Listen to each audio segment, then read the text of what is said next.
Hola, mi nombre es Daniel José Hermida Gómez, soy estudiante del programa de agronomía de la UNAP, zona Centro Sur, Ciudad Palmira, y hoy les voy a exponer la tarea número 3 sobre analizar la interacción suelo, microorganismos y planta. Nuestra primera pregunta nos dice que explica en qué forma se lleva a cabo la fijación de nitrógeno en los nódulos radiculares de las leguminosas y mencione las principales bacterias rizobias que intervienen. Bueno, el proceso por el cual algunos microorganismos utilizan el nitrógeno contenido en el aire reduciéndolo a amoníaco a través de una enzima llamada nitrogenasa para la reducción de proteínas. Los microorganismos fijadores de nitrógeno son bacterias y cianobacterias de vida libre en el suelo. Muchas leguminosas son noduladas por las bacterias rizobias, penetran en las raíces de dichas plantas y forman unos abultamientos llamados nódulos donde se fija el nitrógeno y se reproducen. Como podemos observar, esas son las principales bacterias que intervienen en este proceso. La segunda pregunta nos dice, describe las etapas de formación de los nódulos radiculares. Bueno, esta es la primera etapa, la segunda etapa, tercera etapa, cuarta, quinta, 6 etapas tiene los nódulos radiculares, lo cual consiste, la primera, como tanto para la planta como para la bacteria deben de reconocer al socio adecuado. Es así que el primer paso de formación del nódulo es la adherencia de la bacteria a unos pelos radicales de la planta correspondiente. Esto se hace de inmediato por la ricadecina, una proteína específica de adherencia presente en una superficie de toda una bacteria, como lo es la Rhizobium. Bueno, la segunda etapa consiste en que las células de la bacteria penetran al pelo radical por un extremo y la bacteria excreta unas sustancias denominadas factores NOT, los cuales causan que el pelo radicado se rice.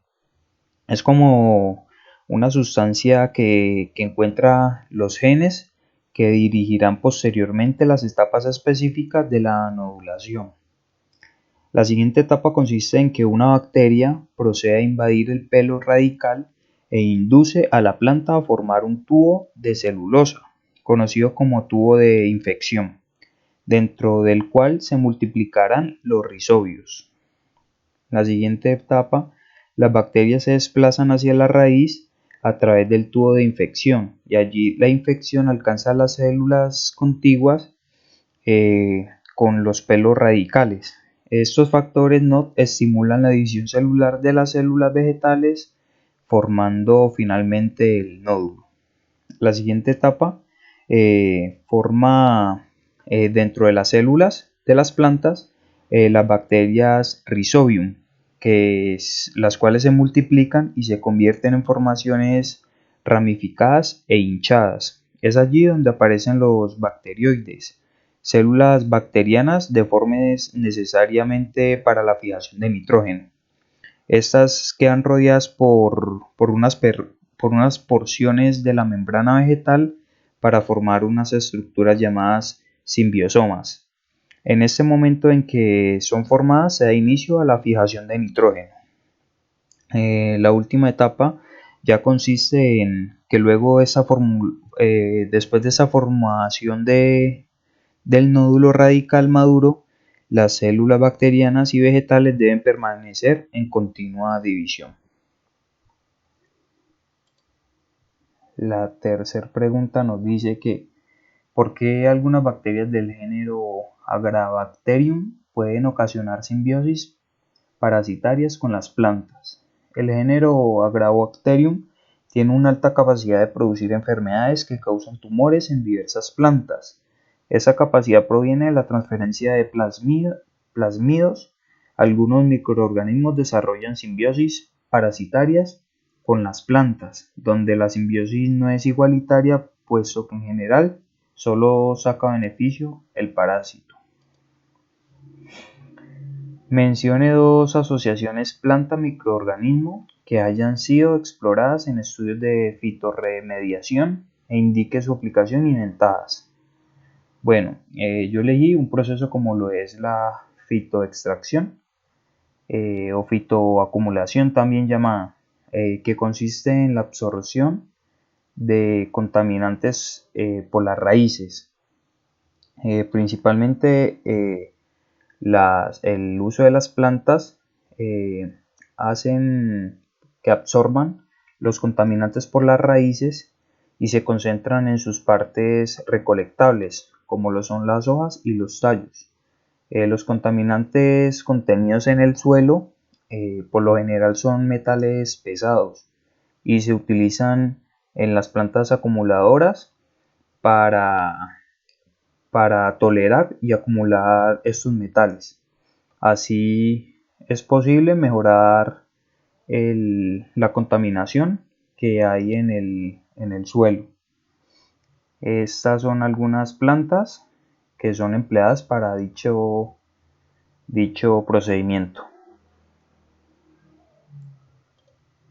Otro proceso también es la fitofiltración, el cual se utiliza plantas para la descontaminación y restauración de aguas superficiales y subterráneas. Los contaminantes son absorbidos por las raíces de las plantas en ambientes preferiblemente húmedos. Algunas plantas que hacen este procedimiento son estas. Y esos son por lo regular, los elementos que absorben por las raíces. Algunas ventajas de estos procedimientos son por lo regular que se puedan realizar en el sitio y en el ex sitio. Se realiza sin necesidad de transportar el sustrato contaminado.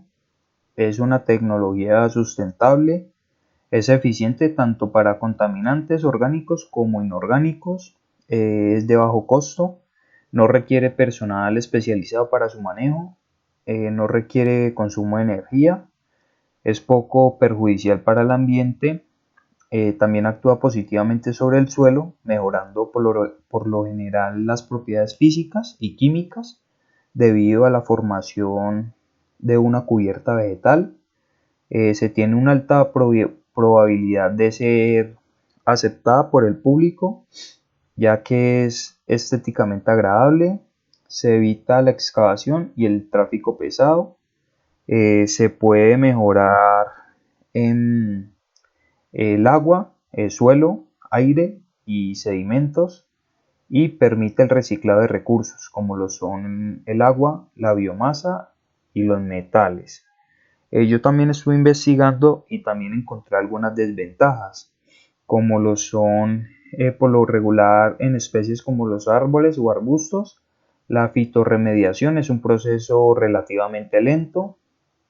Se restringe a sitios de contaminación superficial dentro de la rizósfera de una planta.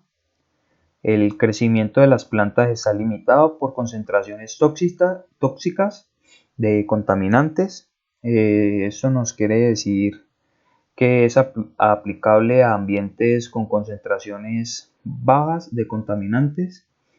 En el caso de la fitovolatización, los contaminantes acumulados en las hojas pueden ser liberados nuevamente al ambiente. Y también no todas las plantas son tolerantes o acumuladoras. También tenemos que tener eso claro. Bueno, la última pregunta nos indica que mencione dos asociaciones planta, rizobacteria, hongo que haya sido descritas para la mitigación de estrés en cultivos y describa por qué fueron beneficiosas. Bueno, estas son las asociaciones que yo elegí, y las interacciones microbianas están determinadas en gran medida por varios factores, abióticos y bióticos. El estrés puede influir drásticamente en los microbios beneficiosos. Esta actividad en el suelo puede ser una gran causa para la reducción del rendimiento de nuestros cultivos hasta un 50 y 82%, dependiendo de estos factores que pueden crear condiciones desfavorables de estrés para los sistemas agrícolas. Los daños en suelos estresados por sequía también se puede mejorar con la actividad antioxidante de las plantas. En consecuencia, los daños oxidativos reducidos se observa bajo tales entornos estresados, lo cual se ha demostrado que puede ser útil para mejorar el estrés hídrico de nuestro cultivo. Bueno, muchas gracias por su atención.